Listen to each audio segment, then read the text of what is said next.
Alors là, on m'a traîné au salon Biozen, où il y a plein de trucs très bizarres.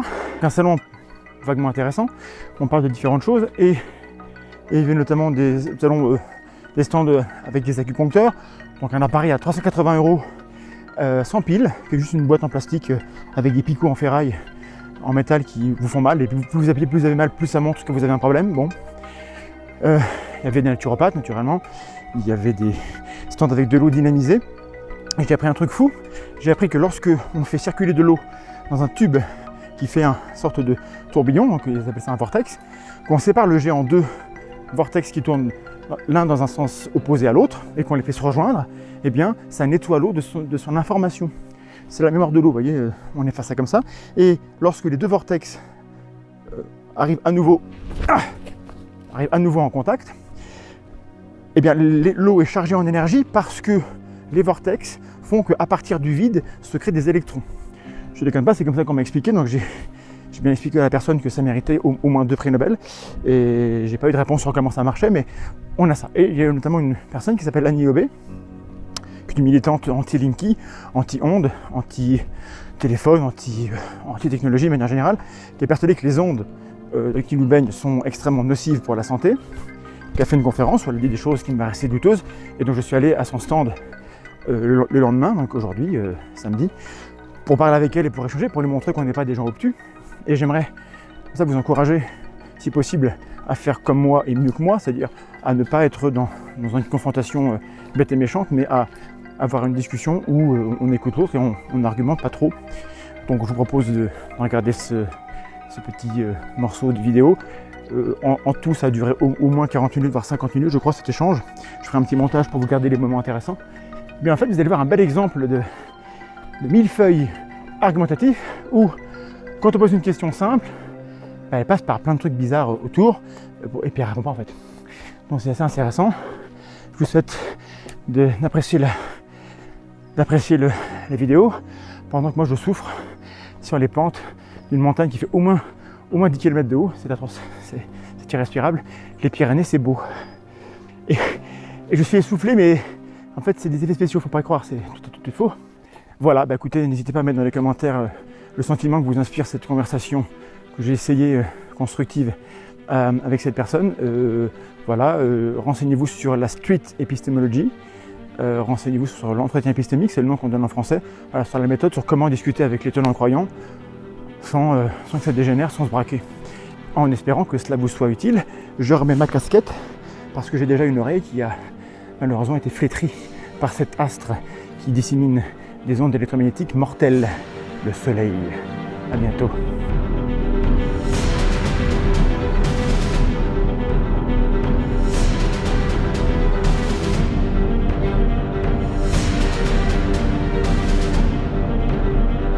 Téléphone sans fil, oui, de la maison.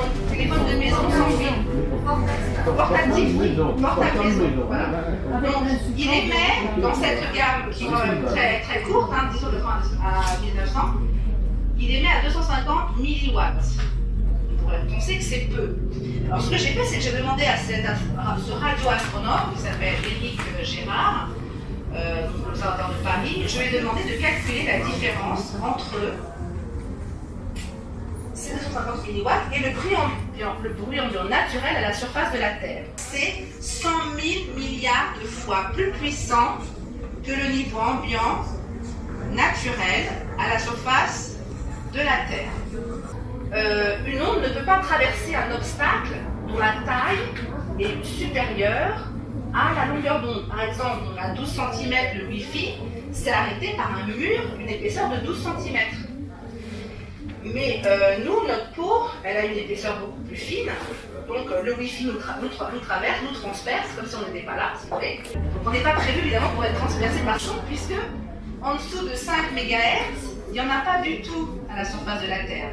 C'est zéro. Ça c'est aussi Monsieur Gérard qui me l'a dit. En dessous de 5 MHz, c'est zéro, il n'y a rien du tout. Et donc, quelqu'un m'a dit, oui, mais on n'est pas non plus prévu pour être dans des voitures, dans des trains, ou avoir des vêtements, ou des lunettes. Sauf que, en fait, si vous avez... Bon, ces ondes, elles pénètrent dans notre corps, d'accord ? Si vous avez une voiture ou un train qui va rentrer dans votre corps, Là, vous allez vous apercevoir. Si vous avez un vêtement qu'on utilise pour vous stranguler ou pour vous faire un garrot, vous allez vous apercevoir. Si votre frange de lunettes, au lieu de la mettre là, vous la mettez dans l'œil, vous allez vous apercevoir. Donc, la seule raison pour laquelle on peut penser que c'est la même chose avec une voiture d'être transpercée par ces ondes, c'est qu'on ne perçoit pas ces ondes. Et si on ne les perçoit pas, c'est qu'elles ne nous précédaient pas. C'est l'heure de finir? Ah, dépassé, d'accord. Ah, ben je ne peux pas regarder. Voilà, donc on va s'arrêter là. Vous voulez faire quoi? Je sais pas, c'est. Oui, c'est possible? Ah, ben bien sûr. Ça, c'est pas le Ghostmètre. Un Est-ce Ghostmètre? que vous enregistrez là? Oui, j'essaye. D'accord. Vous enregistrez quoi exactement? Bah, ça filme et j'ai du son, mais le son va être pas terrible, mais voilà. Donc vous filmez ça? Oui. Ok. Donc je m'appelle Annie Lobé, je suis journaliste scientifique. Et donc j'ai acheté en 2004, je crois, un Ghostmètre à Ed Lipper, qui est le scientifique américain qui a publié avec Nancy Wertheimer la première étude qui montrait un lien entre les leucémies infantiles et les sous-stations, qu'ils appellent en anglais, c'est-à-dire les postes de transformation électrique. Comment ils ont procédé? Nancy Wertheimer, je l'ai eu au téléphone, ainsi que Ed Lipper, donc c'était des gens très intelligents, n'est-ce pas? C'est eux qui ont inventé l'étude cas témoin. Donc c'est un Ghostmètre qui mesure en milligauss, donc le champ magnétique de fréquence de 50 Hz. Malheureusement, il a été endommagé dans un transport, mais il y a une des fonctions qui subsiste, c'est la détection, en fait, il rend audible tous les champs magnétiques de basse fréquence entre 40 et 10 000 Hz. Ici, on voit qu'on n'entend pratiquement rien. Ça veut dire qu'il y a un niveau de pratiquement zéro. Et la différence, par différence, vous posez le téléphone portable là. Et vous voyez donc le champ magnétique émis par, vous entendez, le champ magnétique émis par ce téléphone qui est donc en fait. Désolé. C'est vrai qu'on fait ça. Bon, d'accord. Bon. Alors ensuite, On laisse? on va faire l'expérience. Vous allez passer un appel. Elle fait Là. Comme par hasard, ça décide aussi, c'est bien. Ah, voilà. Alors, on va éteindre parce que... Et maintenant, donc, alors si vous voulez passer l'appel, il faut le laisser dedans si vous voulez. C'est différent? Eh ben, non mais au revoir. Au revoir.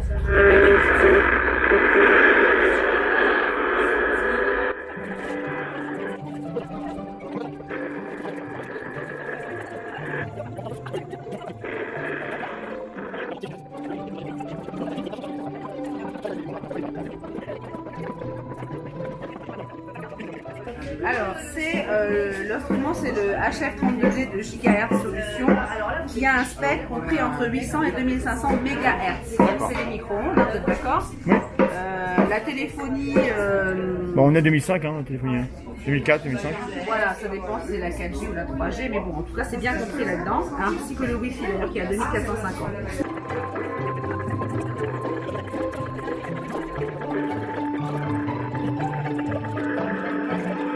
Bon, alors, maintenant qu'on a fait tout ça. Alors, on peut essayer maintenant le mode avion. Non, mais on est d'accord. Laissez, c'est intéressant. Allez, essayons le mode avion. Excusez-moi, c'est des mesures, on ne peut pas savoir ce que ça donne avant d'avoir mesuré. J'essaie le mode avion, ça y est, le mode avion. Et moi, je veux bien admettre que même en mode avion, ça émet. Ça me dérange pas d'émettre. En mode avion, oui, en principe, les micro-ondes s'arrêtent. Voilà. Ça, c'est ce que j'ai vu. Donc, vous voyez qu'en mode avion, les micro-ondes s'arrêtent, mais pas les basses fréquences. D'accord? Et les basses fréquences peuvent être juste dues à la circulation du courant dans l'appareil. C'est pas qu'il émet, c'est que comme le courant circule, ça émet un champ. On est d'accord? On est d'accord. Vous ne filmez pas moi, ma matrice. Bah si. Ah non, on ne peut pas filmer ma matrice. Je C'est pas baisse. pour être mis en ligne. Je sais pas. Ah non, ça, je vous interdis de me mettre en ligne. Vous m'avez dit, ah bon. Moi, personnellement, mon visage. D'accord. C'est dommage que vous ne m'ayez pas. Bah ça filme là. Hein, c'est bon. Oui, d'accord, mais enfin, je veux bien que vous filmiez mes mains. Et bah je le mais pas mettrai. visage. Ok. Vous enlevez tout ce qui est visage, d'accord? Parce que moi, je ne suis pas. Qu'est-ce que ça nous montre? Alors attendez, j'étais en train de vous expliquer quoi pour vous? Oui, mais vous voulez Là, je suis ennuyée, vous voulez nous faire ça une fait conférence des complète? kilomètres. Bah oui, mais c'est bien, mais. Et d'où ça vient alors? Parce que ça veut dire que... C'est peut-être le bouquin qui émet des ondes. Alors votre livre est dangereux. Voilà, c'est marqué ondes électromagnétiques, du coup il détecte que ça parle de ça.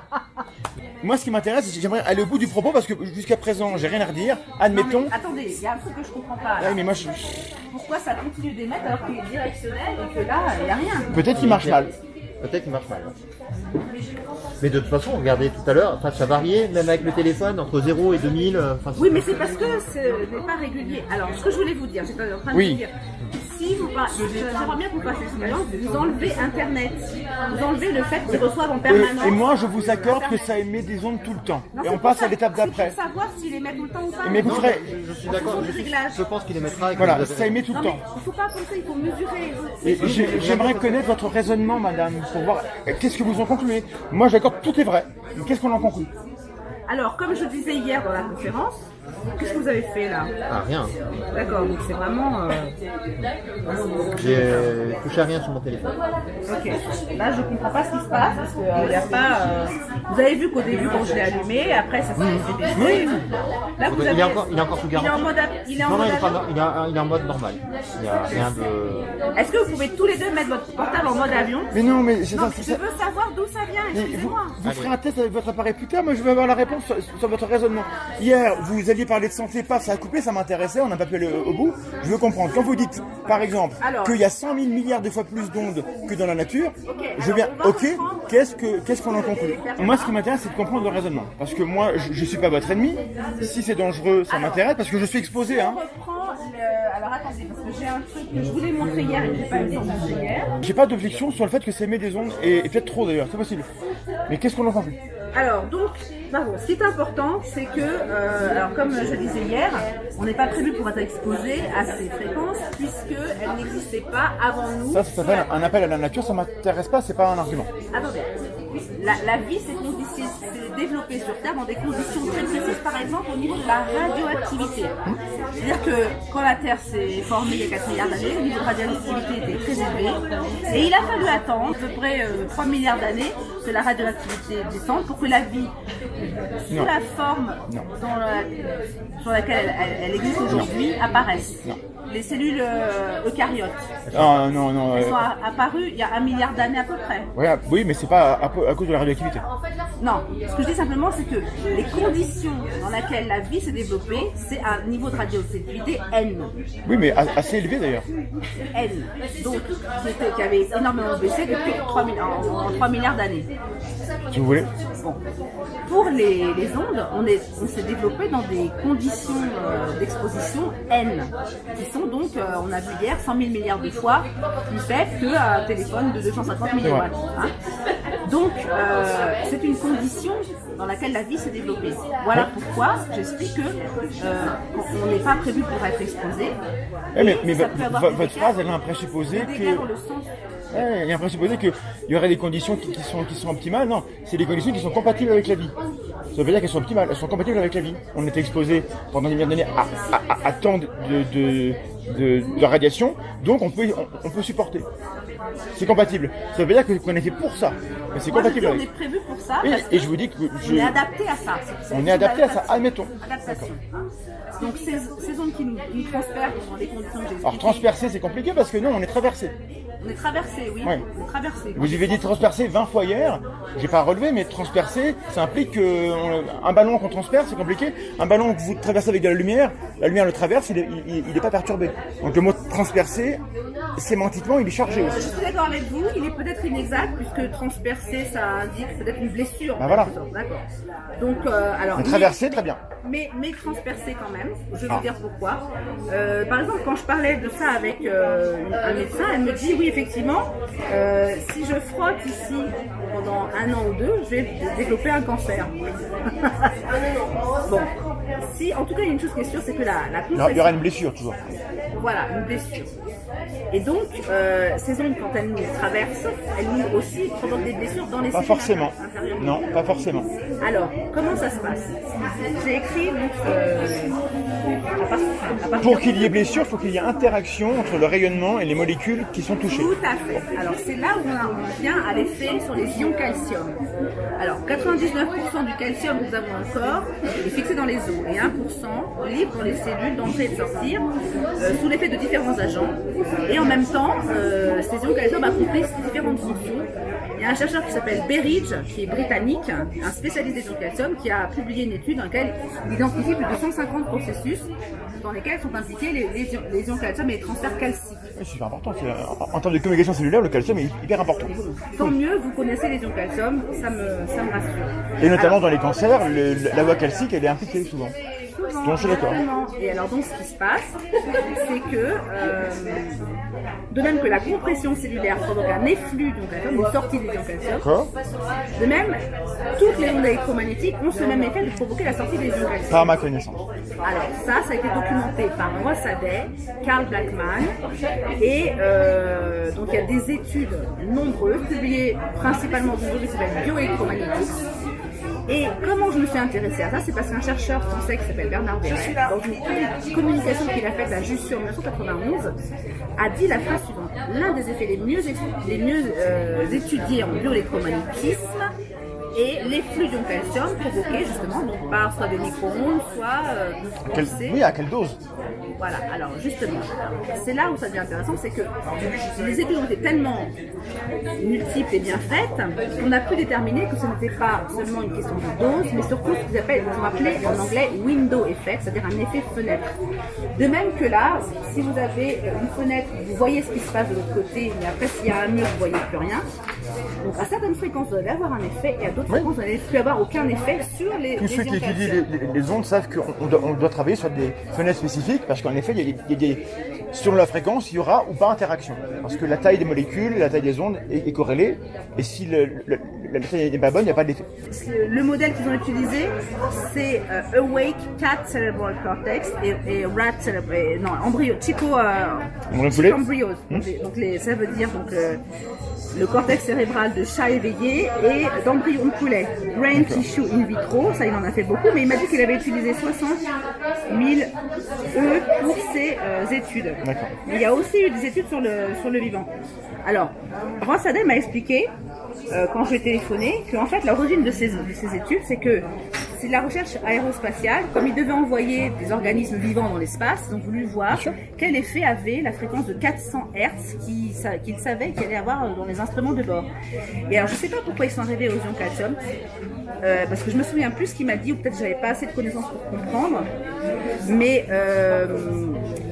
si vous voulez, un des effets, par exemple, des ions calcium, c'est de participer à la production d'acétylcholine, le neurotransmetteur de la mémorisation, de l'attention, de l'intelligence, entre guillemets, et du mouvement. Il y a une des études qui était faite, par exemple, sur les portables, qui montrait, en exposition de courte durée, une augmentation de la vitesse de réaction sous exposition. Donc, on peut supposer qu'il y a eu plus d'acétylcholine qui a été sécrétée, parce que réaction plus rapide. Je ne sais pas si c'est ça. On ne peut pas le dire, mais on peut supposer. C'est une hypothèse que je fais. Enfin, je ne sais pas comment ils sont arrivés aux ions calcium.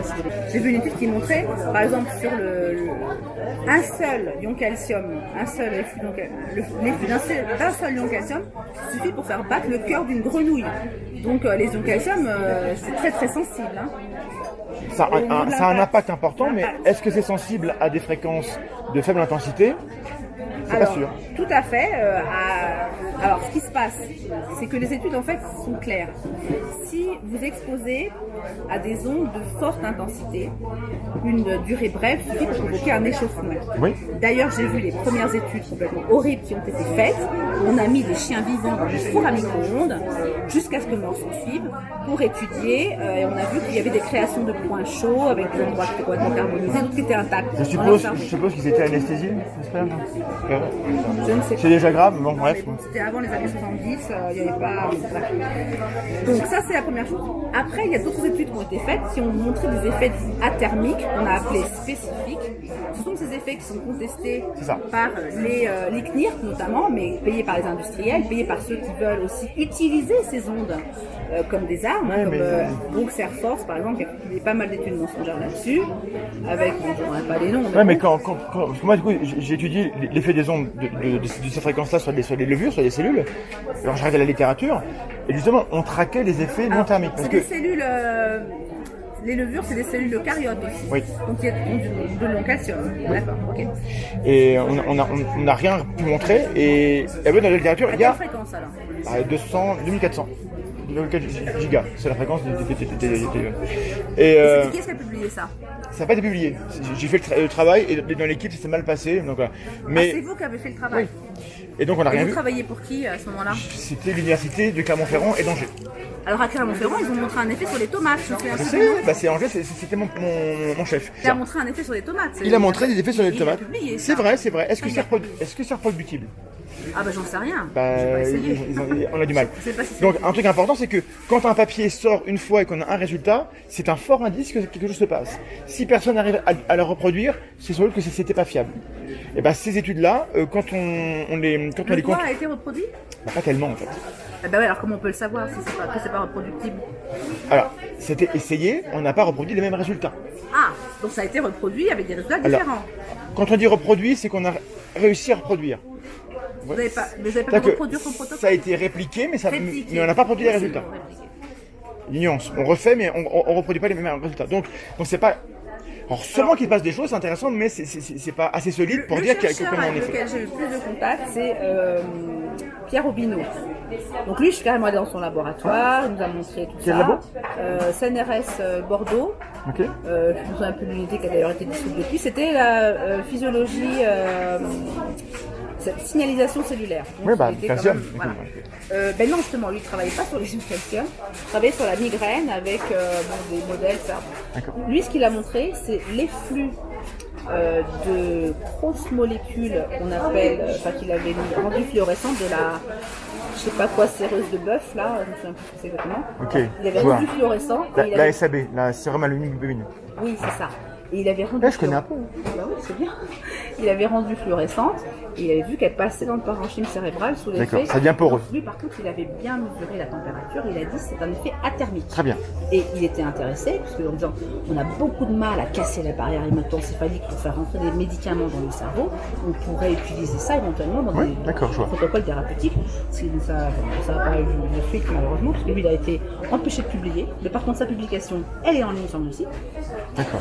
Ils l'ont revu évidemment. parce qu'il- Empêché de publier. Ah oui, il l'a envoyé à. Comment s'appelle ce grand truc là, le plus connu Nature, Science. Non, non, genre, quand même. Anglais. Truc anglais. Donc, je me souviens plus. Bon. Donc, en tout cas, C'est Bernard Verret qui l'a empêché de publier, mais vraiment. Hein, c'est grave. Ah oui, oui, c'est grave. Parce que là, il faudrait que je puisse en tant que contact avec ce monsieur pour en parler, parce que. Je pourrais vous donner son numéro de téléphone. ça m'intéresse. si vous voulez, hein. Un peu de son mail. Je sais plus lequel que j'ai téléphoné. Alors, le mail. Monsieur Rodino. Obino. Obino. A-U-B-I-N-E-A-U. Parce que là, par exemple, je vois un truc, typiquement là, l'effet des ondes du téléphone provoquerait Alzheimer. Ça date de 2011. On a une épidémie de téléphones portables dans le monde.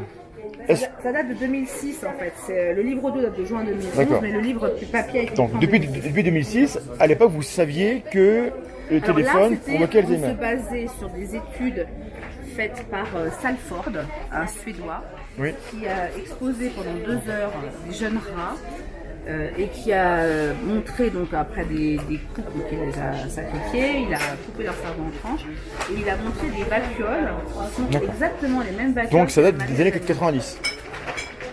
Les études, oui, c'est ça, Alors, début 2000. C'est Ça ça, va puis être- la pub- Si en effet les ondes de téléphone produisent ces effets-là, depuis 96, il s'est passé 20 ans, on devrait voir des effets sanitaires. C'est ça ma question. des effets sanitaires qui Soit, sont pas seulement du cancer, soit c'est des effets fifrelins et du coup il n'y a pas de conséquences, auquel cas on va pas s'inquiéter, soit c'est réel et il y a des effets sanitaires réels et là il faut qu'on s'inquiète. Moi je ne suis pas au courant comme quoi il y aurait une augmentation de ces maladies-là. C'est ça que je voudrais vous Ah, bah voilà. montrer hier. Donc ça c'est la courbe des naissances. Courbe de naissance. Naissance vivante. INSEA 2018. Donc là, vous voyez quand même. Pourquoi les gens naissent plus en 92? Qu'est-ce qui se passe? Ah, Pourquoi c'est c'est- l'échelle, regarde l'échelle. Ah oui d'accord, oui. Il y a Ah, eu- il faut pas faire ça malin, il faut jamais tronquer l'échelle parce que du coup. Attendez, on c'est a- pas moi, c'est une courbe de l'INSEE. Eh ben, ils ont tort. Ils ont largement tort. Je vais pas modifier On la doit pas courbe faire ça de comme ça. l'INSEE. Non, mais ce qu'il voulait dire, c'est. Non, ce qui est en fait, important, quand- c'est de voir ici, là. Moi, c'est ça qui m'intéresse. Qu'est-ce qui se passe là, ici? Où sont les barres Dernières d'erreur? années. Enfin, on peut pas là, c'est des vrais Regardez- chiffres. Regardez ici les décès en comparaison. Hein. Donc, il y Bah, a nombre un de- phénomène oui. inverse, un nombre de naissances qui diminue, un nombre Il y a plus de décès dans le Un nombre monde de quand on morts. est 7 milliards que quand on est 1 milliard. Voilà. La population augmentant, le nombre de gens qui meurent est aussi plus grand. Ça, c'est logique. Là, est-ce que la baisse est assez grande? Puisque là, on ne voit que en haut, il manque les 720 000 en bas. Est-ce que la différence, est-ce que c'est pas juste un effet de bord? Là, regardez, on était... alors, je sais plus... Ce graphe-là... Même Jean-Michel Blanquer a dit, il nous manque 25... le ministre de l'Éducation, Oui. il nous manque 25 000 naissances par an en ce moment pour assurer le renouvellement... À quoi sont dus ces manques de naissance? C'est seulement au mode de vie des gens qui se reproduisent moins. Je ne sais pas. Moi, je montre simplement ça. Mais quand vous montrez ça, qu'est-ce que vous voulez dire? Eh ben, ce que je veux dire, c'est qu'il se passe quelque chose. On ne sait pas quoi, mais il se passe quelque chose. Alors, il se passe pas forcément quelque chose, parce que d'un point de vue parfaitement Alors normal, après, si la population augmente, le nombre de morts augmente, et là, on ne sait pas si c'est une différence qui est conjoncturelle, si elle est significative, et en plus, l'échelle est totalement écrasée. Donc, un graphe comme ça, il y a une intention, quand on fait un graphe comme ça, de montrer que ça change. Donc, le graphe n'est pas neutre. On fait jamais ça dans un article. Jamais. Attendez, ça c'est l'INSEE, moi je veux pas... Et ben l'INSEE, ils sont pas si irréprochables. en bas, on verrait rien, évidemment. Et ben justement, c'est ça le truc. En haut. Ben, si c'est écrasé, c'est comme rien. Donc il n'y a rien à voir, donc il n'y a rien à expliquer. Alors écoutez-moi, s'il vous plaît. L'INSEE donne l'explication pour les décès, les naissances, j'ai pas regardé, mais pour les décès, l'INSEE donne l'explication que c'est l'arrivée des baby boomers dans la tranche d'âge, enfin, ce sera la mentalité des papy boomers. Baby boomers devenus papy boomers. Sauf que Pierre Popinot, justement, il est un baby boomer, il est né en 46 et il a aujourd'hui 73 ans. Il est encore en vie, donc ça réfute tout. Attendez. Non, il m'a dit je suis encore en vie quand je l'ai appelé dernièrement. Ah oui, c'est la preuve. Il était tout content d'être Mon encore en père, vie. il est encore plus vieux, il est né en 1943, il est encore en vie aussi. Voilà. Alors, ce qui se passe, c'est que l'espérance de vie des hommes actuellement est de 79 ans. Donc les baby boomers, ça dure à peu près 10 ans, le baby boom. Donc on a des gens qui ont entre 63 et 73 ans. Donc si c'était cette génération-là, qui est effectivement plus nombreuse, qui décédait, ça voudrait dire en tout cas que les baby boomers ont une espérance de vie moindre que la génération qui les a juste précédés. Puisque cette génération qui les a précédés, elle va jusqu'à 79 ans, en moyenne. Les gens qui sont morts là, c'est des gens qui ont connu la guerre. Ils sont morts avant. Ceux qui meurent là, c'est des gens qui sont nés après la guerre, qui sont morts jeunes. Donc ils sont plus nombreux, arrivés plus vieux, et ils meurent plus à l'âge où ils sont censés mourir. Oui, mais l'âge où ils sont censés mourir est supérieur à l'âge où ils meurent, du coup. Si c'est eux qui expliquent ce pic. Parce qu'ils sont censés mourir à partir de 79 ans. Oui, mais ils sont plus nombreux. Mais ils sont Donc censés ils mourir meurent à plus. 79 ans. Oui, mais ils sont plus nombreux. C'est une moyenne. Bon, écoutez, moi, ce qu'il faudrait là-dessus... Moi, ce graphe-là, effectivement si vous vous basez là-dessus, vous comprenez pas les chiffres, en fait. Moi, je suis en train de dire qu'il se passe quelque chose. Et moi, je vous dis Après- que le graphe ne montre pas qu'il passe quelque chose. Ah bah si. Il pourrait se passer rien et Regardez, par qu'on ait exemple, ça. là, on voit la canicule de 2003. Ça, c'est la canicule de 2003. D'accord. Et Donc, du coup, il y a plus de gens qui sont morts cette année-là et moins l'année d'avant. L'année d'après, pardon. parce qu'ils étaient déjà morts. Puisqu'ils étaient déjà morts. Oui. Vous voyez, donc ça, c'est l'effet canicule de 2003. Très bien. Donc là, il y a une explication. On Mais a augmenté entre la ça population. et ça, qu'est-ce qui pourrait expliquer, à part la démographie, qui à mon avis explique tout, qu'est-ce qui pourrait être en cause dans ce différentiel depuis 15 ans? Moi, je ne sais pas. Simplement, ce que je dis, c'est qu'il faudrait vraiment investiguer là-dessus. Non, c'est Et pas fait, avoir selon vous. notamment l'âge des personnes décédées. On l'a pour voir. Les données existent. Alors, si vous le trouvez, vous me le donnez. Bah, l'INSEE calcule l'espérance de vie en connaissant l'âge des gens qui sont morts. Hein. Moi, ça m'intéresserait d'avoir pour chaque point là la répartition effectivement des âges, parce qu'en fait, ce qui se passe parallèlement, et ça, je l'ai vu dans des documents du Haut Conseil de la santé publique, un truc qui a disparu depuis, mais à l'époque, quand j'avais regardé ça, j'avais regardé ça dans les années 2000, justement, entre 2003, 2004, 2005. Il y avait en France une surmortalité qui s'appelle ça la surmortalité prématurée, c'est-à-dire qu'on mourrait plus en France avant 65 ans que dans tous les autres pays européens. Alors je ne sais plus si c'est l'Europe des combien, mais bon, à l'exception du Portugal. C'était à cette époque-là les chiffres étaient donnés. Par exemple, alors je ne me souviens plus exactement, mais je l'ai écrit dans le livre La Félicité en conclusion, on mourrait à moins de 65 ans autant de personnes que la population de la ville d'Orléans chaque année, et donc c'était atypique par rapport aux autres pays européens, et surtout c'était entre guillemets nouveau, puisqu'en 1985 la situation était inverse, c'est-à-dire qu'il y avait Et ça, vous l'attribueriez par exemple aux ondes électromagnétiques? alors il y a bon, ce Ce qui se passe actuellement, en tout cas, c'est que les gens ils dorment beaucoup moins qu'avant, moins longtemps qu'avant. D'accord. Et comme vous le savez certainement, quand on dort, L'exposition aux écrans fait qu'on dort moins bien. quand on dort, le sommeil est induit naturellement par la mélatonine, qui elle est par contre détruite par les écrans. Je filme juste la... Détruite par les ondes électromagnétiques et par la simple lumière également. Premièrement, la mélatonine a des effets anticancéreux, prouvés in vitro, in vivo, et également par études cliniques sur l'homme, puisque il a été montré que des personnes atteintes de cancer avaient des taux de mélatonine moindres. Là, c'est corrélation, ok, d'accord. Bon. Alors, in vitro, c'est une étude très intéressante de Blask, je ne me souviens plus son prénom, je crois que c'est Edouard. Il a mis donc c'est dommage parce que là je n'ai pas le livre où j'ai vu ces études. C'est un livre, si on se revoit, vous partez pas tout de suite. Faire demain, donc là, Demain je fais un tour, mais je... Et demain vous ne venez pas ici parce Non. que je pourrais l'apporter le bouquin. Non, et je pars le matin. montrer. Parce que lui, par exemple, ce qu'il a fait, c'est qu'il a mis des cellules de cancer du sein de femme MCF7 dans un sérum physiologique, donc c'est de l'eau et du sel, et en faisant varier le taux de mélatonine. Il a mis premièrement un taux de mélatonine, un taux physiologique de mélatonine. Au bout de 4 jours, il voit les cellules cancéreuses qui régressent. D'accord. Après, il rince. Et il teste différents taux et il s'est aperçu que quand il y en avait trop, c'est comme quand il n'y en avait pas assez, c'est comme quand il n'y en avait pas du tout, ça n'a plus aucun effet. Donc la mélatonine a un effet à dose physiologique. Et ces doses physiologiques, on les obtient comment? En ayant une quantité Un sommeil correct. suffisant, mais sommeil, pas n'importe quel sommeil, parce que la quantité de mélatonine descend automatiquement par anticipation avant le lever du jour suivant. Donc il faut dormir aux bonnes heures. Voilà, elle va dormir tôt principalement. Je me barre, parce que moi je dors tard. Mais moi, ça je vous l'accorde. Moi ce qui m'intéresse c'est, là, depuis 90. Attendez, Vous parlez non mais non parce que j'arrive jamais à avoir des réponses. Vous partez sur plein de trucs et attendez. Non, mais c'est pas que Ça s'appelle du millefeuille argumentatif et ça m'intéresse moyennement. Non, J'aimerais écoutez-moi, la réponse elle est complexe parce que le problème est complexe. Donc, La réponse. c'est un tableau complet. On est d'accord pour dire que depuis 20 ans, il n'y a pas d'augmentation d'Alzheimer liée au téléphone. Je sais pas ce que vous voyez, mais c'est pas d'augmentation d'Alzheimer. L'augmentation d'Alzheimer est liée au fait que les gens vivent plus vieux, ce qui est une bonne nouvelle. Écoutez-moi, je vais répondre à votre question, mais après avoir terminé sur cette histoire de cancer. Aujourd'hui, Après, il faut connaître. Parce que... l'une des pathologies qui tue le plus, notamment avant 65 ans, c'est le cancer. D'accord. On peut donc établir un lien supposé, évidemment, entre la baisse de la mélatonine par le manque de sommeil et...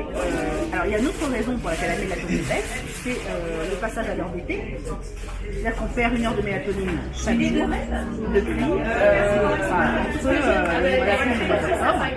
Parce qu'en fait, à la même heure, il est 1 heure plus tard, enfin plus tard en vrai, et donc vous allez on met quelques jours pour s'en remettre. Donc, chaque jour, la quantité de mélatonine... Non, parce que les gens finissent par se coucher à la même heure qu'avant.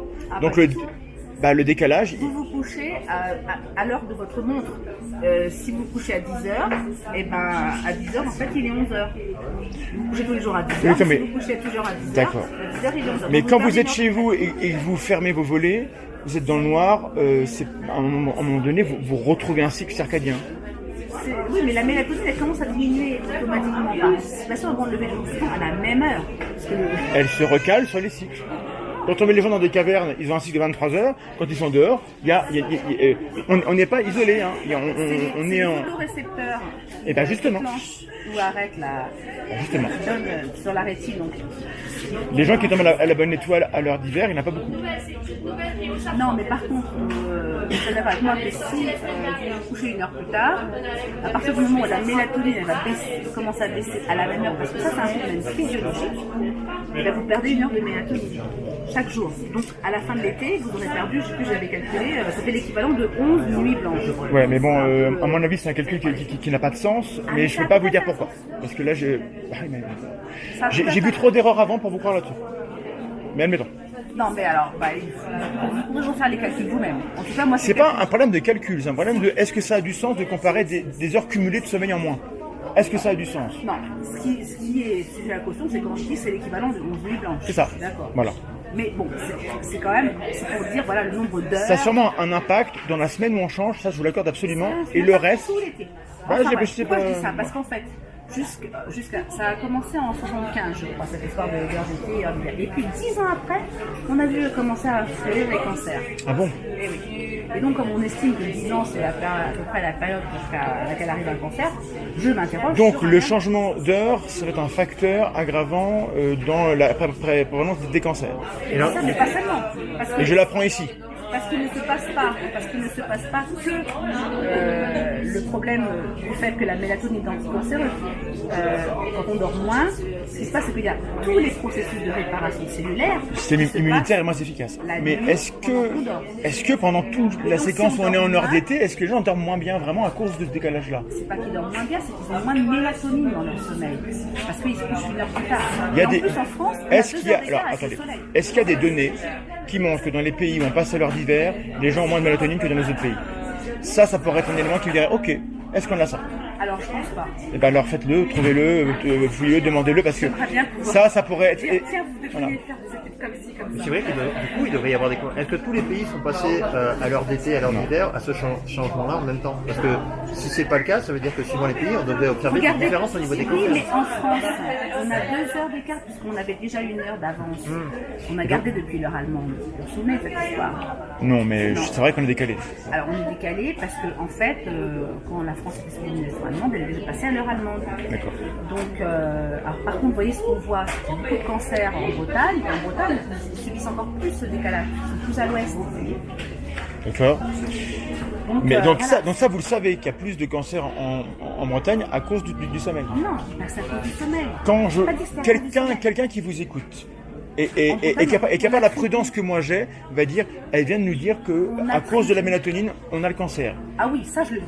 Ça, vous Bon, pouvez alors, dire donc ça, que je l'ai dit. donc vous le- À cause de, bon. pas à cause de la mélatonine, à cause de la Comment vous le savez? À cause du déficit en mélatonine. Comment vous le savez? Parce que l'intégralité de la preuve scientifique existe. Notamment, Comment savez que moi je le sais pas? Non, Et mais que quand- personne ne le sait, et que personne dit, écoutez, vu qu'il y a des cancers, on va arrêter ce décalage de l'heure d'été. Parce que quand il y a un débat sur l'heure d'hiver et l'heure d'été, jamais personne ne vient dire qu'il y a un problème avec la mélatonine. Je l'ai jamais entendu. Oui, c'est vrai. Mais vous Bizarre. savez, j'ai envoyé mes publications à. Donc ça n'a pas dû tous les convaincre les gens médecins. qui Je sais pas s'ils les ont écoutés, je sais pas si j'ai envoyé. Parce que sincèrement, si c'est vrai, à on est Christophe tous Wade, concernés. Hein.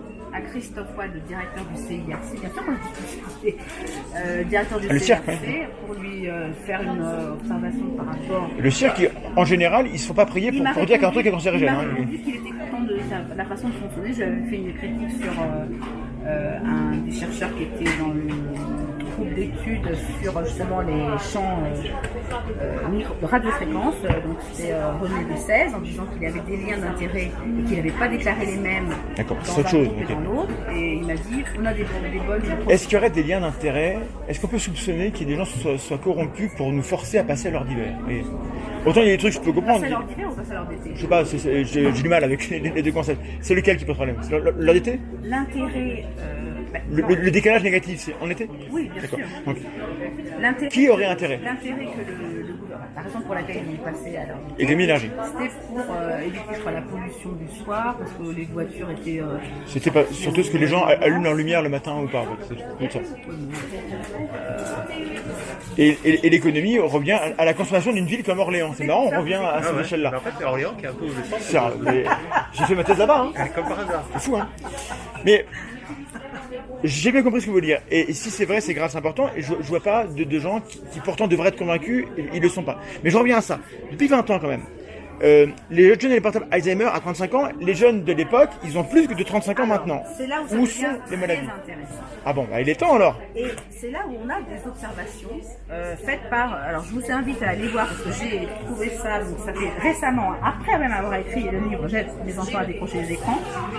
Parce qu'en fait, ils publiaient des tribunes dans le monde, mais il n'y avait pas les auteurs donc, qui étaient visibles, donc j'ai pas pu les contacter, sauf quand j'ai vraiment. Donc, allez voir les avis et l'ère des professionnels de la santé de l'enfant. C'est pas Alzheimer qu'on voit chez les enfants d'aujourd'hui, mais ça y ressemble, c'est-à-dire qu'ils n'arrivent plus à... Bon, je vous donne un exemple qu'elle donne, donc c'est le docteur Annelise Ducanda. Moi, je m'intéresse... Ah, Ducanda, ok. Je m'intéresse aux enfants d'il y a 20 ans. Attendez, mais laissez-moi vous expliquer. Vous me dites... Qui maintenant ont plus que 35 ans. Je vais y arriver, d'accord? Excusez-moi de prendre un peu des... Ah oui, mais ça prend beaucoup de temps. Les enfants d'aujourd'hui qui sont exposés aux tablettes n'arrivent plus à apprendre à parler. Elle explique, par exemple, à comprendre les questions simples comme... Est-ce que Madame Ducanda fait autorité et a publié des travaux? Parce qu'elle écrit des bouquins, elle fait des conférences. Madame Ducanda, je ne l'ai pas vue convaincre beaucoup de monde. S'il vous plaît.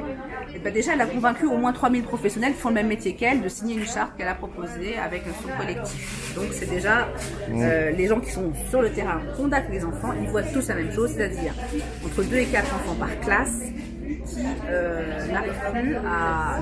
qui relèvent de la MDPH, c'est-à-dire qui ont besoin d'une AVS. Relève de la MDPH, c'est-à-dire qu'ils sont handicapés, oui, hein, on est d'accord. Et donc l'explication qu'elle donne, enfin pas l'explication, mais l'illustration qu'elle donne, parce que ça permet de bien comprendre. C'est un enfant de 4 ans à qui elle demande, elle montre un dessin de petit garçon avec les pieds nus, avec une paire de chaussures à côté. Elle demande à l'enfant de lui dire à qui sont les chaussures.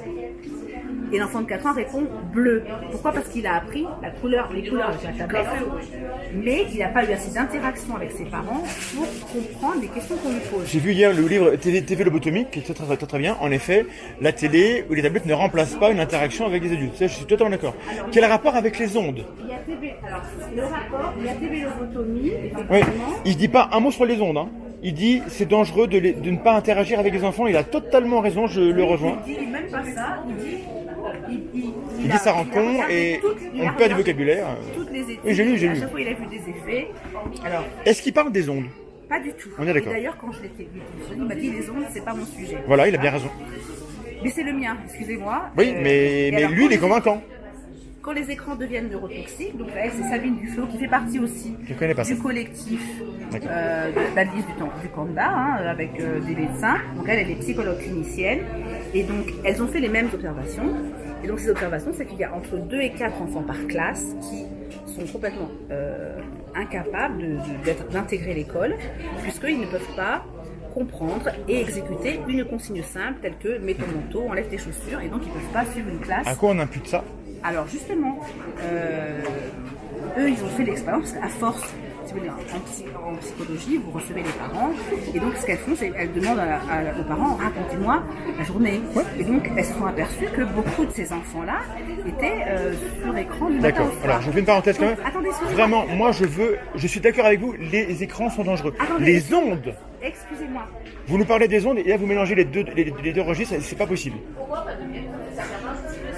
Je suis d'accord avec vous, les téléphones émettent des ondes. Ok, je suis d'accord avec vous, les tablettes sont dangereuses sur les enfants parce que les enfants doivent interagir. D'accord, les ondes sur les enfants. J'y arrive s'il vous plaît. Allons-y. C'est par l'effet sur l'acétylcholine justement. Hein, donc, ce qu'ils ont fait, ces psychologues, ces médecins, c'est de conseiller aux parents de remplacer les écrans par les interactions. C'est-à-dire que vous-même, vous avez quand vous étiez petit et moi aussi, parce qu'on n'avait pas d'écran. C'est vrai. Et j'ai passé beaucoup de temps dans la télé quand même. Qu'est-ce qu'ils voient? Ça explique peut-être beaucoup de choses. Je suis un peu con. Hein, ça veut devenir geek surtout. Ça se voit? Bon. Et donc, quand les enfants arrêtent de mettre du temps sur écran, qu'est-ce qui se passe? Eh bien, leur développement reprend de façon parfois spectaculaire. Oui. Et en tout cas, c'est rapide, et d'autant plus rapide qu'ils sont jeunes. Quoi.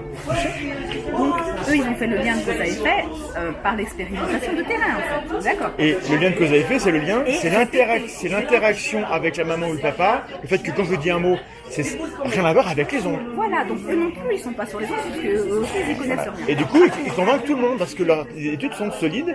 Alors, vous disiez qu'elles ne convainquaient pas grand monde. Donc déjà, vous avez avancé dans votre...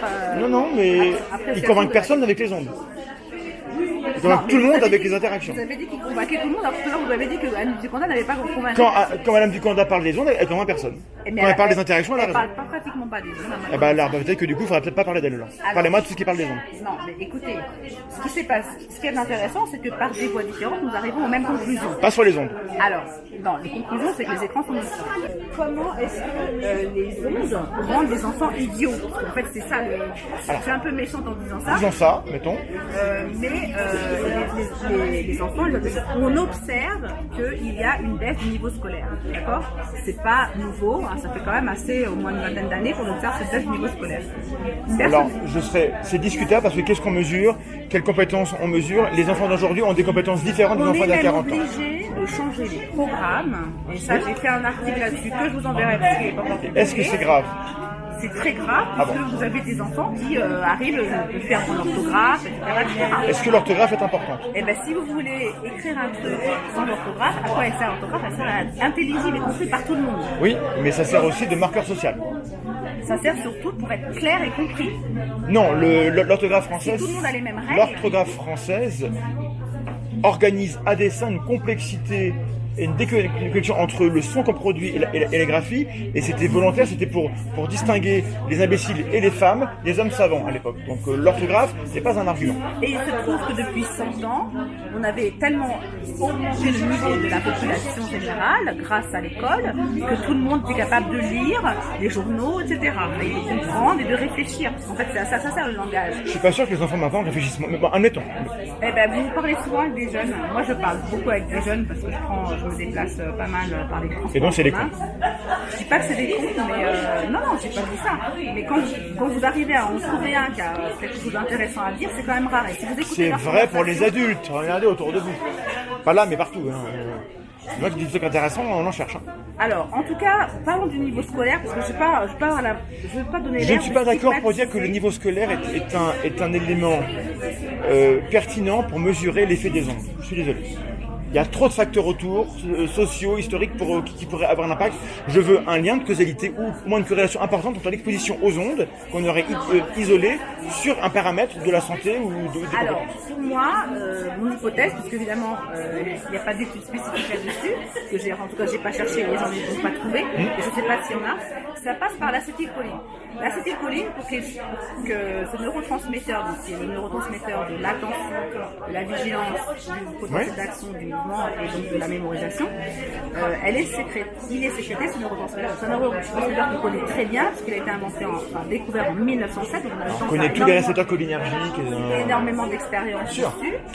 Et on a pu voir que donc, les neurones qui sont les cellules donc, du cerveau, il y en a un qui va sécréter l'acétylcholine pour qu'il soit libéré. Sérotonine? L'acétylcholine. D'accord. Et pour qu'il soit libéré, il faut que les ions calcium entrent.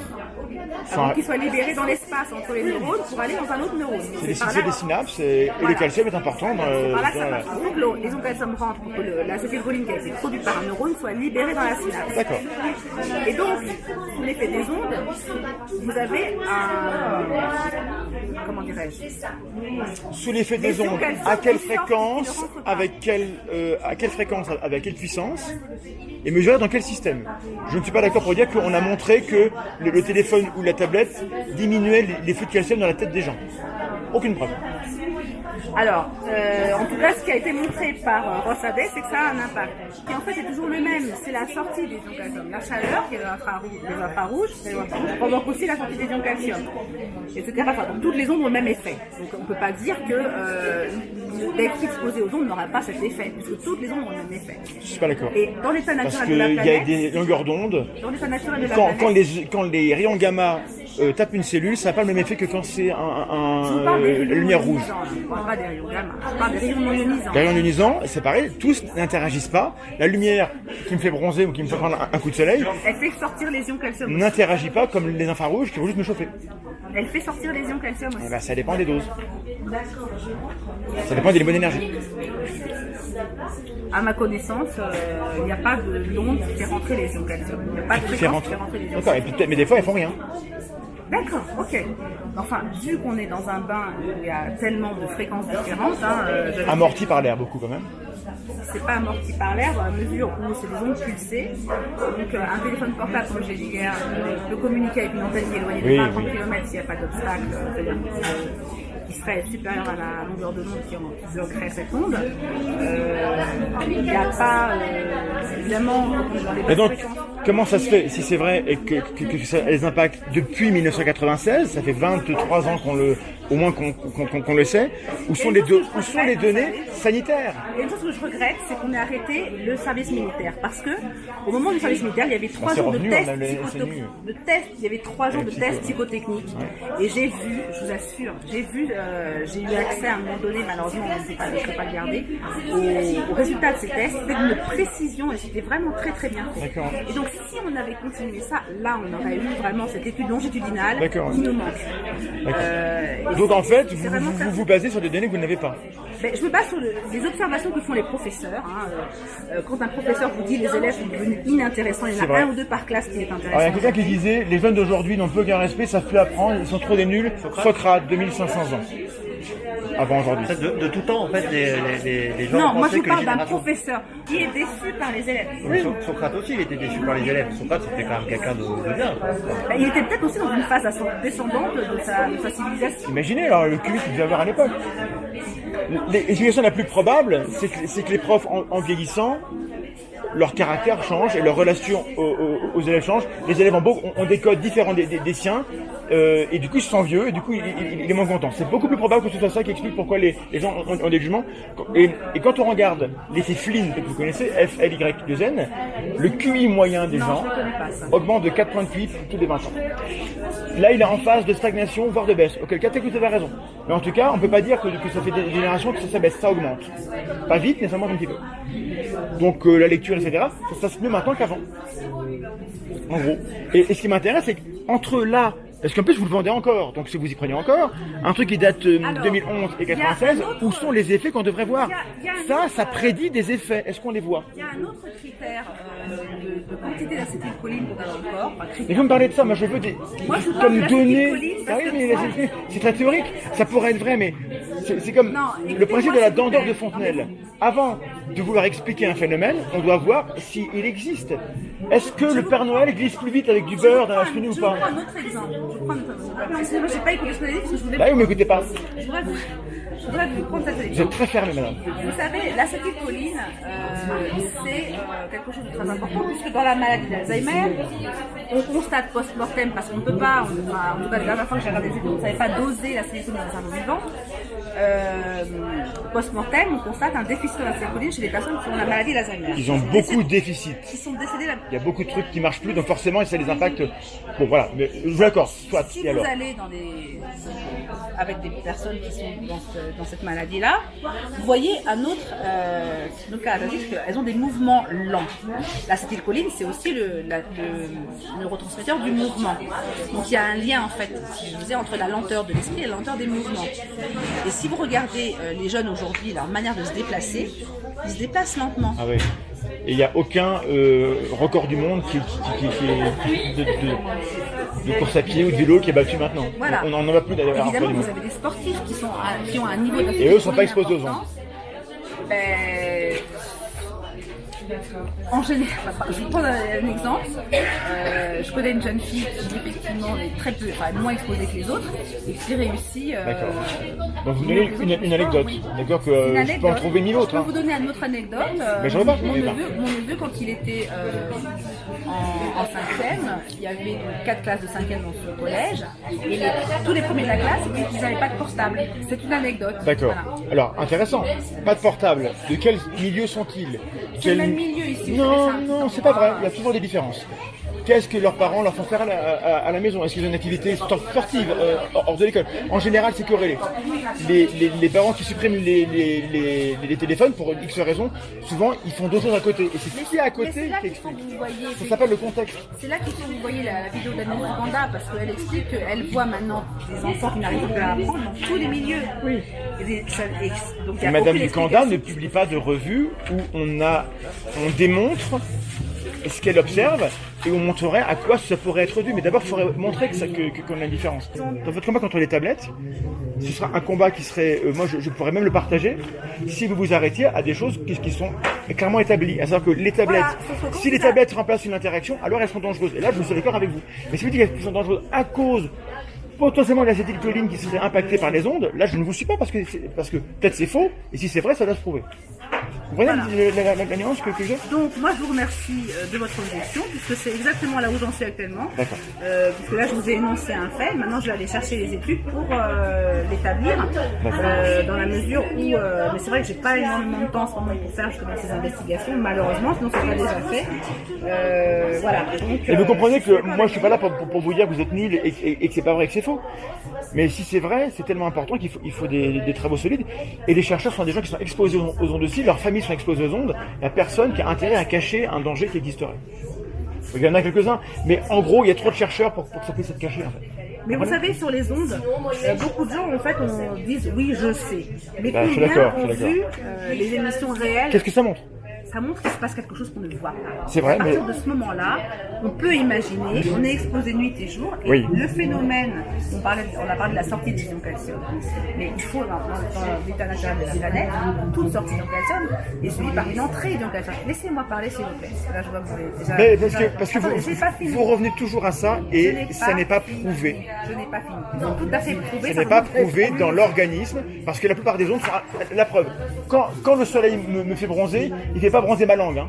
Il ne traverse pas, il s'arrête sur l'épiderme. Parce que la longueur d'onde est telle, et ben c'est pareil pour les autres. La peau l'arrête. Bah oui. Alors que les autres ondes, la peau ne l'arrête pas, physicien. ne les arrête pas, et elle donc nous transperce, nous traverse, nous préférez. Donc, dans et si elle nous traverse, s'il vous plaît, c'est parce qu'elles n'interagissent pas, donc il n'y a pas d'effet. Laissez-moi vous dire que dans l'état actuel de la planète, nous avons une alternance jour-nuit, une alternance chaud-froid, parce que même la température corporelle descend légèrement la nuit. Normalement, de nuit, les ions calcium rentrent dans les cellules, puisqu'on est dans l'absence d'ondes électromagnétiques. Alors moi, je veux la publication qui me montre que l'ion calcium rentre la nuit. Parce qu'à ma connaissance, ça n'a aucun sens. Ah, bah, écoutez, parce que les cycles de rentrée dans les neurones, on a besoin que ça rentre. Donc on a des transporteurs actifs toutes les secondes qui font rentrer le calcium pour que les neurones puissent réémettre des neurotransmetteurs. Mais ça n'a pas de sens. Non. Ce qui fait rentrer les ions calcium dans la journée, c'est l'absorption de sodium et de glucose. Donc c'est l'alimentation. La nicotine aussi provoque l'entrée des ions calcium. L'éthanol de l'alcool bloque. J'espère que vous allez repartir avec ça. Je ne vous le donne pas malheureusement. Si vous ne le donnez pas, je ne vous l'achète pas. D'accord, c'est comme vous voulez. Mais bon, il faut bien que je vive, je suis comme vous. Hein. Donc,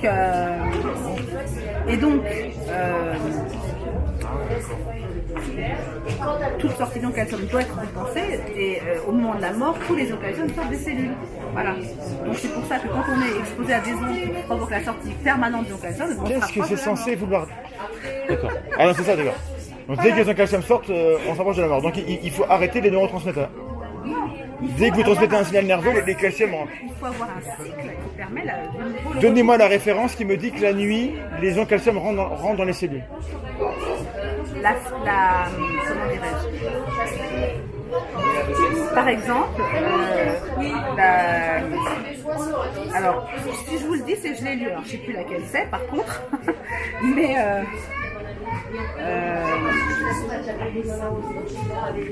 honnêtement, là, je pourrais pas vous le dire comme ça. Je crois qu'il y a plus de 300 références. Une suffira. Hein. Ben oui, non mais attendez. Je sais plus, hein. Je sais plus laquelle c'est. Donc, vous êtes un peu dur avec moi. Je suis désolé. Il y a plein de trucs que vous dites que peut-être c'est faux et je me rends pas compte. Et ça dit quand même, là je me dis là, ça va pas être vrai. Vous voulez pas lire le truc, mais j'ai lu la littérature scientifique directement en fait. Mais oui, mais. Et je la connais un peu. À partir du moment où vous voulez pas lire ces littératures-là, qui sont dans la bibliographie. Oui, mais peut-être que je les ai lues ceux-là. Eh ben alors, je pense pas. Ah bon. Enfin, écoutez, il y a 300 références, je crois, dans le document. Donc vous pensez toujours que je suis un faux scientifique, comme avant-hier? ça va mieux? Non, j'ai dit que c'était de la fausse science quand on refuse les mesures. Là, vous êtes venu voir les mesures, enfin les détections. Non, mais l'autre jour, c'était juste une histoire de contexte, c'était pas le lieu, en fait, je pense. Je viens parler des biais cognitifs, vous me parlez des ondes et vous voulez mesurer les choses. Et apparemment, les gens n'étaient pas intéressés. S'ils avaient répondu oui, je vais vous en laisser faire. Je pense que vous êtes un sacré manipulateur. Ah bah c'est gentil. Enfin, très professionnel dans la manipulation, parce qu'arriver à avoir... Vous avez d'abord refusé, et après, Non, tout le monde a refusé. moi je suis venu pour parler d'un sujet que je connais un petit peu. Vous êtes un petit peu imposé en voulant faire ça. Non, c'était la fin, c'était... Non, il y avait des C'était questions. la fin, il y avait des questions qui étaient... Si moi je m'étais levé pour dire moi je veux parler des biais parce que ça m'intéresse. Les gens sont pas là pour ça, ils s'en foutent, donc j'ai pas fait. Vous comprenez? Ben oui, mais parce que les biais, les biais, ça dépend aussi des croyances. Donc, ce que je voulais juste démontrer, c'est qu'on a des croyances que, pour l'instant, rien n'est prouvé. Mais aussi, si on voyait, je veux dire, si, par exemple, moi, je n'ai pas de téléphone portable. Pourquoi? Parce que je suis équipée de cet instrument depuis donc au moins 14 ans, 15 ans. Et si tout le monde avait vu au même temps que moi ce que j'ai vu, il y aurait peut-être plus de gens qui n'auraient pas de portable, vous voyez, parce que Et il y aurait peut-être pas moins de cancer. Ah ben alors ça, alors si vous lisez bien les études de Michel Desmurget, Oui. il y en a une. C'est vrai qu'il y a un impact sur la santé, mais c'est un impact social encore. Elle n'est pas dans ses bouquins, celle-là, puisqu'elle est parue après. C'est une étude que je cite aussi. Le fait de regarder la télévision diminue l'espérance de vie de C'est vrai. 21 minutes. D'accord. Chaque heure passée devant la télévision diminue l'espérance de vie. C'est un peu fort, mais admettons. Et C'est un peu quelle fort, c'est le résultat d'une quelle étude est... australienne. D'accord, mais c'est une étude. J'aimerais bien qu'il y ait un consensus dessus. Que c'est un impact négatif, je l'accorde. La quantification me paraît douteuse. Mais surtout, quelle est la chaîne causale? Et donc, moi, c'est ça. Est-ce que selon vous, c'est des gens qui vous disent on meurt, on vit moins La chaîne longtemps causale. à cause de la télé, à cause des ondes de la télé, ou est-ce que c'est à cause du fait que alors, on n'est plus casanier, on bouge pas, on fait moins de sport et on a moins d'interaction sociale? Ce qui va réduire Selon la vous, vie, selon vous. Ce qui va réduire la vie, c'est d'avoir trop de sorties d'ion calcium par rapport aux entrées. Quand vous êtes monocausal, c'est que le calcium qui est en cause. À mon avis, c'est un petit peu. Non, mais pourquoi je dis ça? Parce que de toute façon, Le monde est plus compliqué que ça, vous savez. quand vous bougez aussi, vous avez l'acétylcholine qui est sécrétée, etc. Puisque vous parlez que de calcium, il faut qu'il y ait un bouquin sur le calcium et vous devriez avoir la réponse à ma question sur le cycle journaliste. Vous parlez que de ça, vous n'avez pas la réponse sur le cycle journaliste, ça me paraît bizarre. Qu'est-ce que j'ai pas comme réponse? Vous dites la nuit, le calcium rentre dans les cellules. Vous ne parlez que du calcium à longueur de temps et vous n'avez pas la réponse ou la publication qui me montre que c'est vrai. La publication, la seule publication qui dit Il n'y en a ça. qu'une en plus. Non, mais je veux dire, non, ok. Ça manque quand même, puisque vous parlez que de ça. À chaque fois, ça revient tout au calcium. Donc il faut des faits de béton là-dessus. Ça revient au calcium parce que si on comprend bien les mécanismes sur les ions calcium, on peut expliquer énormément de Et bien si vous comprenez bien, donnez-moi la référence qui me dit que la nuit, ça rentre dans la cellule. D'accord. C'est basique. Je vous la dirai, je vais la rechercher, je vais vous la donner. Ok. Parce que moi j'ai des doutes. Mais si ça existe, c'est intéressant. Ça prouve rien, mais au moins ça a du bon. Bon, on va vous laisser. Ça me rentre la nuit, je vous la montre, D'accord, je vais vous la retrouver. très bien.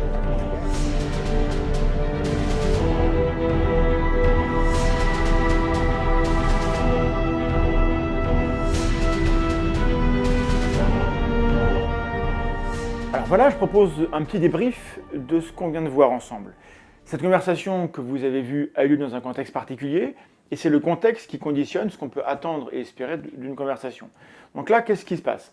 C'était un lieu public, bruyant, pas forcément extrêmement calme. On a été interrompu plusieurs fois. Mon interlocutrice tenait absolument à faire de longues démonstrations techniques sur ce que les ondes font, ce qu'on entend, etc. Bon, il y avait la caméra à gérer. Personnellement, je n'avais pas prévu de venir discuter de ce sujet-là en me rendant à Font-Romeu, donc j'ai eu aucune préparation et j'ignorais le contenu de la posture de la personne avec qui je discutais. Donc il y a beaucoup de facteurs comme ça qui expliquent que les conditions étaient loin d'être optimales pour que la conversation se passe dans les meilleures conditions. Et à cause de cela en partie, j'estime que ma prestation est assez moyenne. D'ailleurs ma diction était particulièrement atroce, et je m'en excuse. Hein. Alors, écoutez, passons en revue mes différentes erreurs. Alors j'utilise un ton dans cette conversation qui peut sembler un peu agressif, qui peut sembler. Je le regrette parce qu'en fait je ne m'étais pas rendu compte de ça. J'en prends conscience en réécoutant mes phrases en faisant le montage de cette vidéo. Et en fait, dans la vraie vie, j'ai un visage, je souris, en général je suis de bonne composition. J'ai pu pendant ce salon échanger de manière très courtoise avec différentes personnes, ça s'est très bien passé. Mais là, je crois que ça passe peut-être mal à l'image, parce que je ne suis pas à l'image. On ne voit pas qu'en fait je désamorce, on ne voit pas non plus que la personne avec qui je parle rit et sourit. Et donc le mode caméra cachée et le mode comme ça questionnement peut passer par quelque chose d'assez agressif. Et ce qui m'intéresse, c'est comment la vidéo est reçue. Et la vidéo peut être reçue de manière assez négative à cause de cela. Peut-être que des gens qui vont regarder la vidéo vont être rebutés parce qu'ils ont l'impression que je suis un inquisiteur. Et je crois que le sceptique, dans un tel exercice, ne doit pas passer pour un inquisiteur. On doit passer par la personne qui peut être convaincue, mais pas n'importe comment, et qui est prudente et qui est ouverte. Bon, voilà. Donc peut-être qu'à cet égard-là, cet exercice-là n'a pas été une grande réussite. Autre défaut, je coupe trop souvent la parole. Alors, ceux qui me connaissent savent que c'est mon grand défaut, je travaille sur moi, je fais des efforts. Je pense que couper la parole est nécessaire, parfois, pour demander une précision, pour indiquer un désaccord sur quelque chose sur lequel on veut revenir plus tard, pour dire non, simplement. Mais couper la parole constamment pendant une démonstration, ça coupe l'élan de la personne et ça donne l'impression qu'on n'écoute pas. Même pire que ça, couper la parole peut nous rendre réellement coupables de ne pas écouter pour de vrai. Et ça, c'est à proscrire. Si vous n'êtes pas dans une écoute active, au moins au début, alors vous ne pouvez pas échanger avec la personne. Donc je crois avoir échangé de manière constructive, mais peut-être que j'ai coupé la parole trop souvent, ce qui fait que ça contribue à rendre le ton agressif. Donc ça rejoint un petit peu le défaut qu'on avait tout à l'heure. En revanche, couper la parole quand en face la démonstration s'éternise, que ça traîne, que ça lambine et qu'on ne voit pas où ça veut en venir, je pense que c'est légitime. On a le droit de dire, écoutez, bon, ça suffit, j'ai compris, passez à la suite, s'il vous plaît, qu'on comprenne ce que vous voulez nous dire. Ce que j'ai fait ici, est-ce que je l'ai bien fait? Je me pose la question. Voilà pour les deux gros défauts, je crois, que j'ai eu pendant cette discussion. Bon, alors je n'ai pas été que nul et atroce durant cet échange, je crois, et je pense avoir réussi quelques petites choses qu'il faut viser. Je crois avoir expliqué à chaque fois pourquoi un argument ne me convainquait pas, et dit pourquoi en fait la thèse ne me semblait pas valide. J'ai reformulé ce que je pensais avoir compris, de manière à pouvoir vérifier que la personne en face de moi est d'accord avec ce que je reçois de ce qu'elle me dit. Ça c'est hyper important, c'est le cœur d'un tel échange, d'un débat. Et en réponse, elle a eu l'occasion de compléter, de préciser, de corriger sa manière de dire. Mais l'intérêt ici, c'est d'avoir une vidéo que je mets sur YouTube, qu'on peut partager, qu'on peut regarder. Donc l'intérêt, c'est d'avoir un échantillon taille réelle de comment se déroule, ou comment peut se dérouler, un échange avec une personne qui tient une thèse et veut la vendre, et le fait à l'aide d'un argumentaire mitraillette. Vous avez pu constater qu'on n'a pas le temps de s'arrêter sur les arguments. Elle vient avec un argument A, je lui explique que l'argument A ne me convainc pas pour telle et telle raison, paf, on passe à l'argument B directement. Et on le fait ça 5-6 fois, donc au cours de l'heure qu'a duré l'échange, on a passé en revue beaucoup plus d'arguments qu'on ne pouvait en discuter sérieusement pendant ce laps de temps. Et ça, cet effet d'empilement, ce millefeuille argumentatif, il laisse une trace dans le cerveau, après l'échange, qui est que, quand même, elle avait beaucoup d'arguments. Et si vous ne faites pas attention à mesurer la qualité des arguments, vous retenez que la quantité, et parfois le cerveau s'en contente, et donc on se dit « Oh, il n'y a pas de fumée sans feu ». Et cette idée de « il n'y a pas de fumée sans feu », elle est à l'avantage des idées fausses, défendues mal, avec plein d'arguments pourris. On peut imaginer des millions d'arguments pour défendre une idée stupide. Ça ne rend pas l'idée intelligente ou vraie. Et donc c'est le piège du millefeuille argumentatif.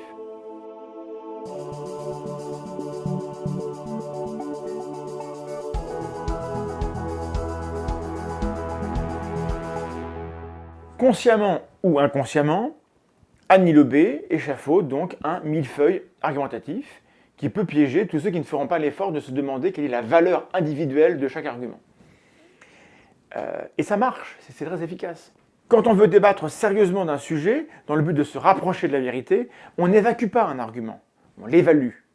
Et donc je pose la question, que vaut l'argument du déficit de mélatonine qui serait dû au passage à l'heure d'été? Ça vaut quoi?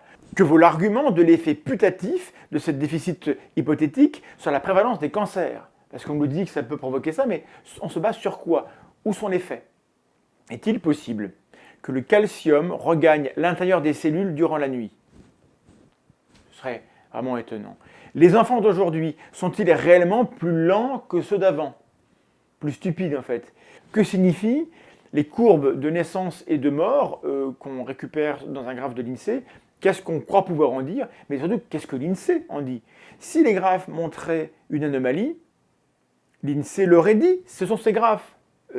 Ça serait quand même énorme que l'INSEE montre un graphe où il y a une anomalie et se taise, ne dise rien. Bon, que dit l'INSEE? On ne sait pas. Comment Annie Lobé sait-elle que les ondes électromagnétiques détruisent la mélatonine? Bon. N'avoir aucune réponse à ces questions, après plus d'1 heure de discussion, indique qu'il y a un problème. Je n'ai pas été informé par cette dame. Au mieux, j'ai été influencé. Nous n'avons pas éclairci ces points parce qu'Annie Lobé, je crois, ne nous laisse pas le temps d'examiner les arguments, les preuves, les faits, les éléments matériels dont on dispose. Elle est trop attachée à cultiver le soupçon. Elle est tellement sûre d'avoir raison que je crois qu'elle veut brûler les étapes et donc elle ne fait pas une démonstration propre et par conséquent, elle n'est pas crédible et elle n'est pas crue. Et elle va avoir comme réaction de penser que les gens ne veulent pas la croire parce qu'ils sont motivés par ceci ou cela. C'est assez pénible. Lorsqu'on dispose comme ça d'arguments solides et qu'on tient une thèse qui est vraie, alors on doit être en mesure de déployer une démonstration qui est convaincante. Je n'ai pas la science infuse, je n'ai pas le fin mot de l'histoire, la vérité absolue sur l'effet des ondes sur les vivants, mais ce que je sais, c'est que la méthode utilisée ici, pour me convaincre, n'est pas une méthode honnête, où on se base sur des connaissances pour établir des relations entre des faits et démontrer une thèse. Ici, on a une succession d'hypothèses, de scénarios, qui s'appuient sur des appels à l'ignorance, sur des interprétations, sur des extrapolations. Et je souligne que la personne qui fait tout ça accuse ses contradicteurs d'être des faux scientifiques, et moi je serais un manipulateur. C'est pas très bon esprit, c'est pas très charitable, c'est pas super engageant. C'est pas gentil. Le plus important pour moi, le message principal que j'aimerais diffuser avec cette vidéo, et je pense l'avoir montré, c'est que lorsqu'on est face à face, en vrai, à quelques centimètres d'une personne qui est très très différente de nous, on peut avoir un échange argumenté, plus ou moins, poli, courtois, on peut se contredire, on peut remettre en question la manière dont la personne raisonne, sans s'insulter. Dans cet échange, qui a duré pas mal de temps, il n'y a pas eu de sarcasme, et il y a eu quasiment, sauf à la fin, quasiment aucune accusation. Et bien, un échange où il n'y a ni sarcasme ni accusation n'est pas un échange perdu. Quand on est derrière son clavier confortablement chez soi, on s'autorise parfois à balancer sarcasme et accusation, et je suggère que c'est ça le problème. C'est pas tellement le fait que la personne en face de nous, elle croit un truc bizarre, elle a quand même bien le droit de le faire. Le problème, c'est que on peut rien espérer obtenir si tout ce qu'on a à lui balancer, c'est sarcasme et accusation. Ça marche dans les deux sens, hein, okay, les sceptiques et les croyants. Si votre seule contribution à la conversation est de balancer une blague, une moquerie, vous moquer de la tête des gens, insulter, balancer un gif rigolo, etc., globalement, vous perdez notre temps et le vôtre. Et on a mieux à faire que ça, en fait. Donc, je vous conjure, ne perdez pas votre temps à commenter cette vidéo si c'est pour être mesquin. Parce qu'en plus, on vous lira à peine. Aux autres, je dis merci pour votre temps, votre attention, pour votre soutien, pour les efforts que vous déployez pour aider les uns et les autres et vous-même à mieux comprendre le sujet dont il est question. Je remercie ceux qui vont participer en apportant des sources, en expliquant des choses, plutôt qu'en jugeant, parce que ce sera plus utile pour tout le monde. Bah voilà, j'ai terminé. Alors en commentaire, dites-moi si vous appréciez ce type de format avec des conversations difficiles, si vous avez envie qu'on recommence et si vous avez des suggestions de personnes ou de lieux où on pourrait aller faire ce type d'entretien. Ou sinon on arrête, parce qu'après tout on peut aussi faire autre chose, les possibilités sont infinies. Abonne-toi, à bientôt.